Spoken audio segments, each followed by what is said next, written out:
Berikut ini adalah ulelan Parena Toraya yang berjudul Landorundun. Ada seorang anak perempuan bernama Landorundun atau biasa juga dikenal dengan nama Manggoana. Ia lahir di daerah Gunung Sesean sebelah barat. Ayahnya bernama Salogang dan berasal dari daerah Seko. Ibunya bernama Patoden Manik dari daerah Napo. Ketika Landorundun sudah lahir, ibunya mendapat gelar Lambe Susu.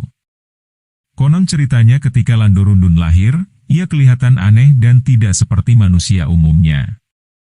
Tubuhnya seperti batang paku aji yang hitam. Mengapa? Dia tidak nampak, terbungkus oleh rambutnya. Ayah dan ibunya sangat sedih melihat tampang Landorundun. Ayahnya sudah nekat mau mengambil parang dan kapak milik tukang pandai besi untuk membela anaknya. Tetapi ibunya memohon dengan sangat agar ayahnya tidak melakukan hal ini. Dipanggillah seorang bernama Suloara, tokoh agama dan adat di daerah Sesean.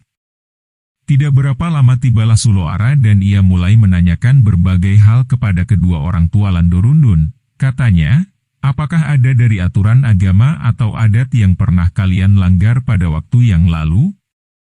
Lalu Salogang, ayahnya menjawab, pada waktu lalu aku telah meninggalkan istriku di Seko dan datang ke sini. Salogang mengakui kesalahannya di depan Suloara. Lalu kata Suloara, lihatlah gumpalan rambut sudah terbuka. Pada saat itu juga terbukalah rambut yang membungkus tubuh Landorundun. Luar biasa panjangnya, lazim dikatakan orang mengenai panjangnya 17,300 jengkal. Sebab itu namanya Landorundun atau Lando Beluak yang artinya berambut panjang. Setelah ia sudah besar, Landorundun biasanya pergi mandi ke lubuk sungai yang bernama Sikuku. Di situ ia bebas menguraikan rambut. Pada suatu hari ketika Landorundun sudah selesai mandi, ia menyisir rambutnya. Maka gugurlah sehelai rambutnya. Ia mengambil rambut itu dan melilitnya sekeliling penggosok tubuh yang terbuat dari emas. Gulungan rambutnya itu tampak seperti buah jeruk. Ia meletakkannya di pinggir sungai itu. Gumpalan itu terjatuh ke air, lalu dibawa arus air diikuti oleh buih-buih air. Akhirnya gumpalan itu memasuki daerah laut di sebelah timur Bone. Benda itu bercahaya di tengah laut. Anak raja dari Bone, bernama Bendurana sekonyong-konyong melihat benda itu. Lalu ia naik perahu ke tengah laut mengambil benda itu dan membawanya ke darat. Ketika ia membuka untaian rambut itu, Bendurana heran melihat sehelai rambut sepanjang itu.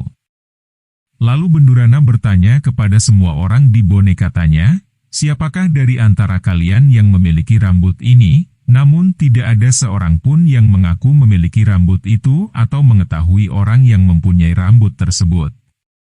Lalu Bendurana menyuruh seekor burung layang-layang pergi ke hulu sungai mencari pemilik rambut itu.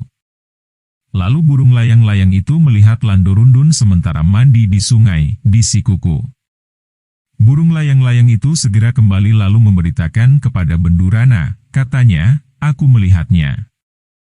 Bendurana segera berangkat dengan perahunya menyusur sungai dengan didahului oleh burung layang-layang sebagai penunjuk jalan. Tibalah mereka di Malangoran Tepau.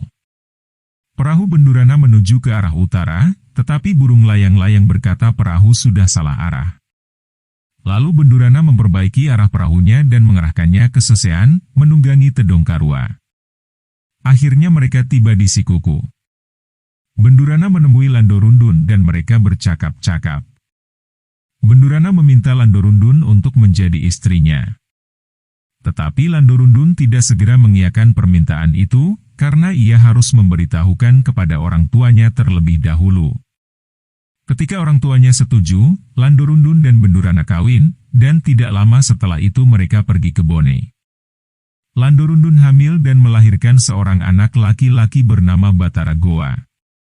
Setelah anak itu besar, ia menikah dengan putri Raja Goa dan pada waktu Landorundun meninggal, anak cucunya menyetujui untuk menguburkan ibunya di Daya, dekat Makassar. Itulah kisah cerita dari Landorundun yang memiliki rambut yang sangat panjang dan dinikahi oleh seorang anak Raja Goa yang bernama Bendurana.